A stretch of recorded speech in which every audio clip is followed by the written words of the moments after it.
Howdy, partner. The Fractured Frontier is here. Let's take a look at every card and rate it on a scale of 1 to 5. As always, a quick reminder that these are only my opinions and they represent only me. First up is the Season Pass card, Thanos Fractured Frontier. Thanos at game start loads an infinity shot. Then the cards you draw all have quick draw. Thanos loads again.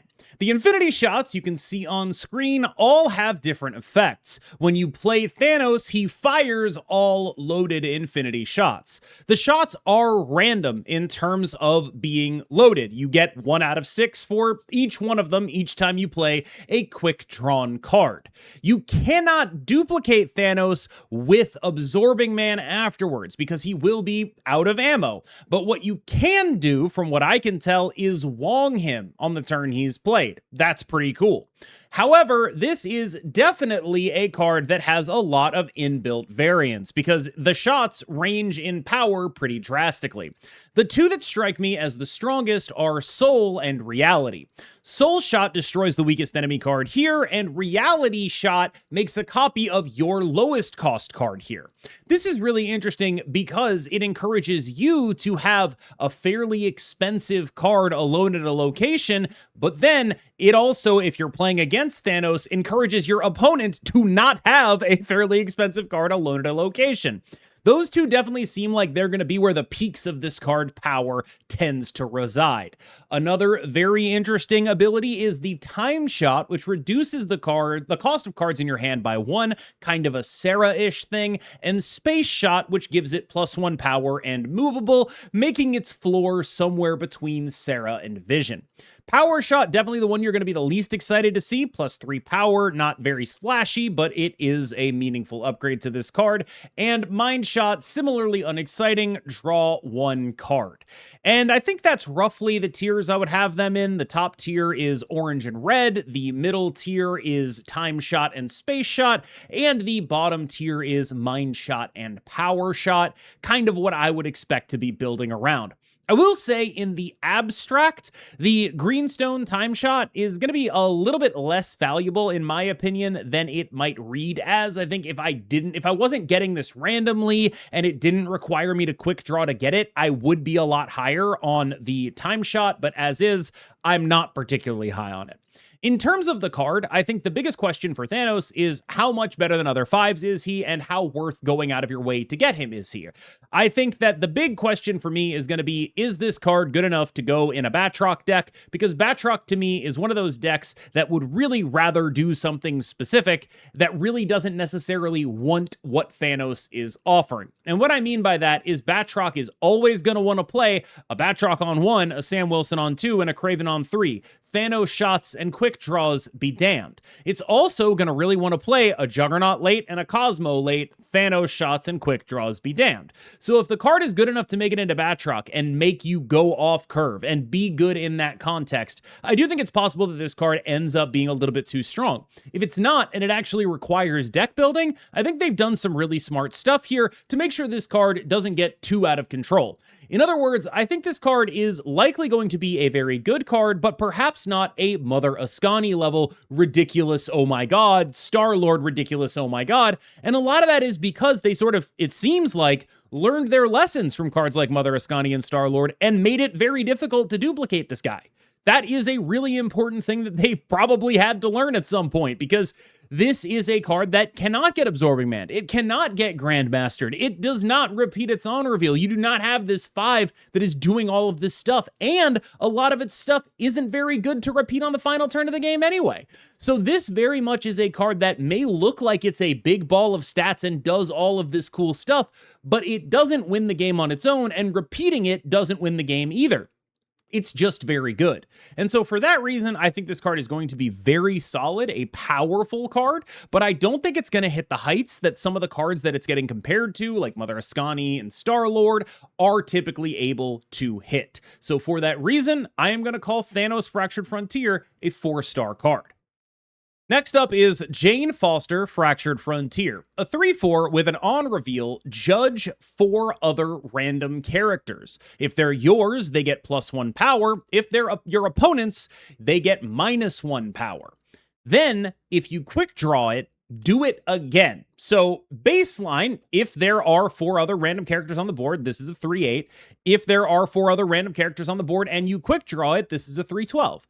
That does seem on rate to be pretty egregious. However, I've had multiple conversations about this card, and there are a couple things pushing against it. The first is that it's randomly selecting those 4, and that it needs those 4 in order to actually do something. So if you're playing a priority deck and you're ahead, it's going to need to see a bunch of stuff on the board. If your opponent isn't playing cards, you probably haven't played 4 cards. I'm pretty sure about that one. The other things going on here specifically are that it doesn't necessarily target in an order you would want. When you want to put a card into a deck, it's because you have a concrete idea about what its output is going to be. For example, if this card was always targeting enemies first, then I'd be able to say this makes sense in a deck where I'm trying to afflict my opponents. If this card was already targeting allies first, then it would make a lot more sense with Venus and Sebastian Shaw and things like that. But it's not doing that. It's doing it fully randomly. So that means that it's mostly just a card that wants to care about the total output of stats. It's just a card you play because you really care about stats. That means that it kind of goes in Wilson Fisk decks. And this is actually not a card that has a ton of synergy with Wilson Fisk, because I think Wilson Fisk sort of rules the I only care about stats archetype right now. That's his thing. That's his archetype. And so if you're going to be a player who's doing that, you want to be something synergizing with Wilson Fisk. And I think Kraglin might be a better choice than Jane Foster in the decks that are doing that, which is weird because when you look at the numbers on this card, it's hard to come to any conclusion other than this is ridiculous.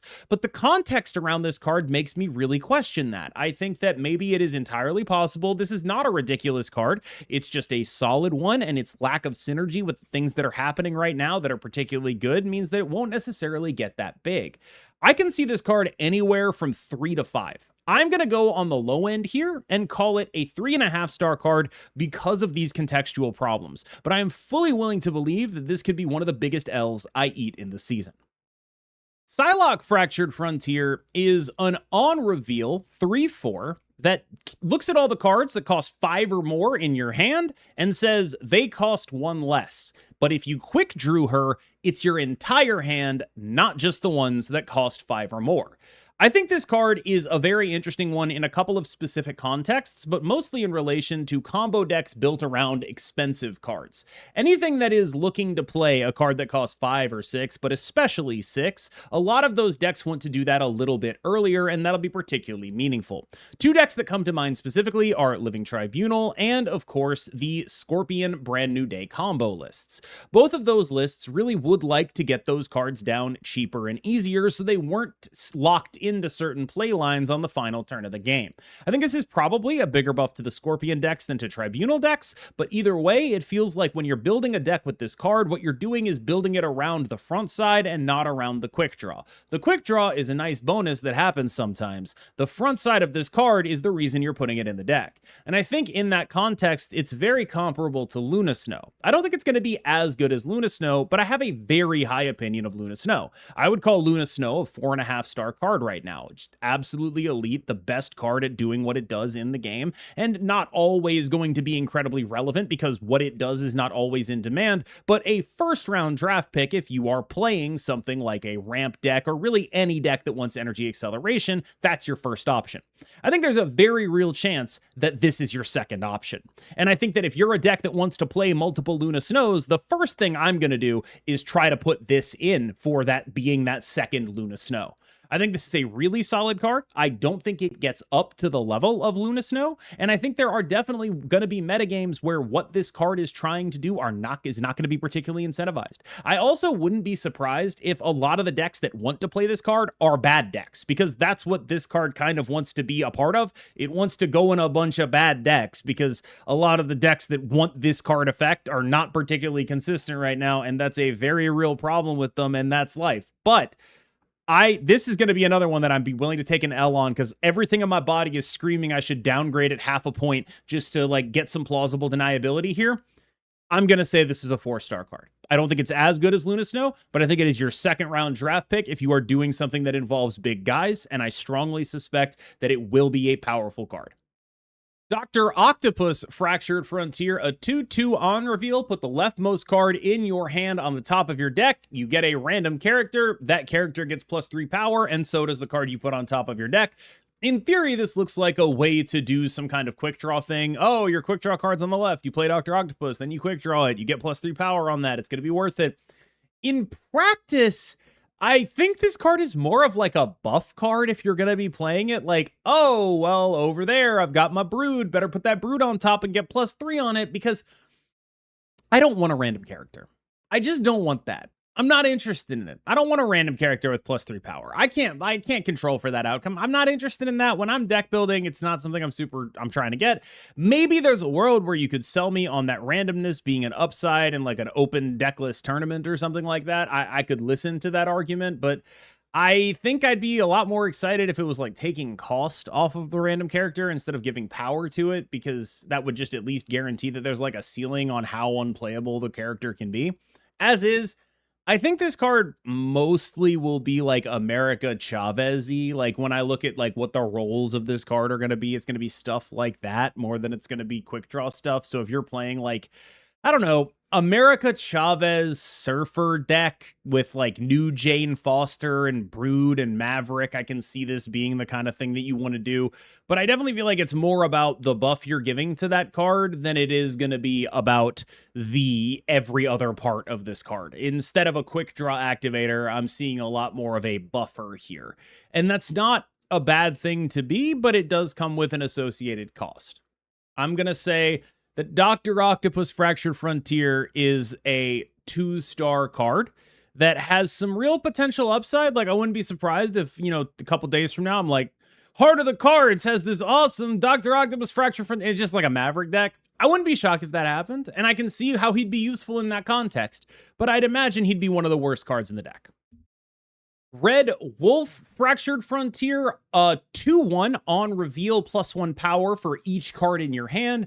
Quick draw, also give your hand +1 power. This is a card I think you're mostly playing for the front side again. Like, the quick draw is just like a little cool thing that can do stuff, but mostly I think this is just like a bounce card. You just play it and then you bounce stuff, and then you play it and then you bounce stuff.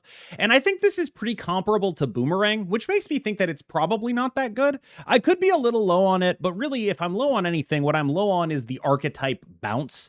And I think this is a fine card in that context. I've got no arguments against it. It's a really solid, really interesting card that does some cool stuff, but it's very archetypally limited. And I think Boomerang's not a bad comp, because Boomerang, yes, it's going to be a little harder to use. I think that it's going to feel a lot better to play this guy than Boomerang, but that's because a lot of Boomerang's output is hidden. You don't know what Boomerang is hitting in your opponent's hand because most of the time they're not playing it, and so you don't know if he got additional value beyond what you can see. So when you play these two cards together, the parts you can see, you're going to be able to see a lot more of the output of this card. But I don't know if that's going to mean that there's going to actually be a lot more output coming from this card. When I look at this card, I do think of it as fairly comparable to Boomerang, and I'm not sure that's a good space for it to be in because Boomerang's not that good of a card. So I'm going to say Red Wolf Fractured Frontier, despite being cool, awesome, and interesting, that's going to be a 3. What am I talking about? That's going to be a 2-star card. Death Fractured Frontier, a 5/8 on reveal. Resurrect all your destroyed characters to random locations. Now, I don't think this card is going to be that good, but I do think that it's going to do some very good things. And let me get into what I mean by this, because I think I've talked around this concept a little bit recently, which is basically this card, when it functions, will create very large outcomes. However, those outcomes will not be reliable and will be hard capped from ever becoming the best deck in the game, because every single one of those outcomes gets completely obliterated by Stardust. Meaning that this card will basically always be relegated to tier 2 at best. I fully believe that there is something ridiculous you can do with Misery and Firehair and this card and some other stuff. I am 100% on board for that. I am not on board for that ever being the best deck in the game in a world where Stardust exists. I do not think that is a realistic situation that will ever exist. I'm not sure even that that deck does exist in the first place to force people to run Stardust. So there's two hoops that this has to jump through. That said, I wouldn't be surprised if the card came out and it was a factory of clips. Oh my God, look at how crazy the numbers got here. Oh my God, look at these crazy ass numbers from Death Fractured Frontier. I would like people to understand that that does not equate to a card being good. The capability to do something ridiculous is not what makes a card good. That's what makes a card hit the bar. If you want to make a combo deck, you need to be capable of doing something ridiculous. Because if you're making a combo deck that can't do anything ridiculous, what are you making the combo deck for? What is the purpose of this? If you're making a combo deck and your output is lower than bounce, you have not made a combo deck, you have made a bad deck. And so I think that there's one of these things that's going to happen where like people are going to, with this card, I'm worried people are going to mistake power output in certain situations for actual power in terms of how often that thing happens. And I think that, you know, the nature of social media does sort of contribute here, not to be like, you know, I work for the New York Times. Let's talk about the nature of social media. Like, not like that, just like what people talk about is going to be outliers, right? Like the cool things about this card are going to be outlier games. You're going to see a lot of the things that are going to be outlier games. You're going to see people clipping things and that, all of that. And I think the real question is how well that's going to hold up. And my instinct is it's not going to, and I'd be pretty surprised if this card had a very high win rate. However, even outside of that, let's say it does hold up, I promise it won't if people are Stardusting you.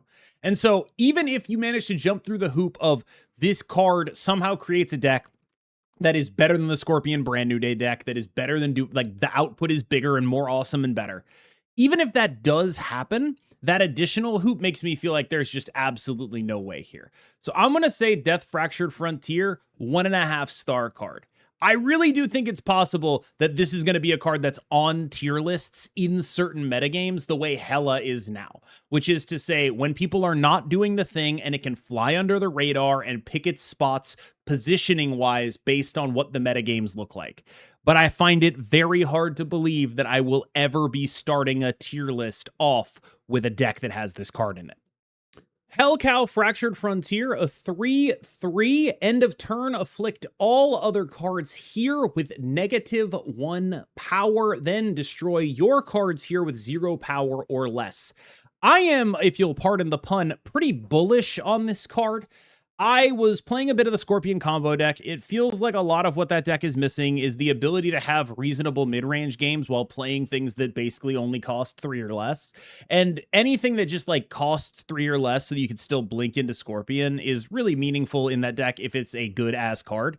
And I think that the ability to get this, the ability to get maybe Psylocke, the ability to get maybe Jane Foster into that deck, like that's a meaningful upgrade for those mid-rangey games, I think. And I am excited to see where that takes us in terms of this.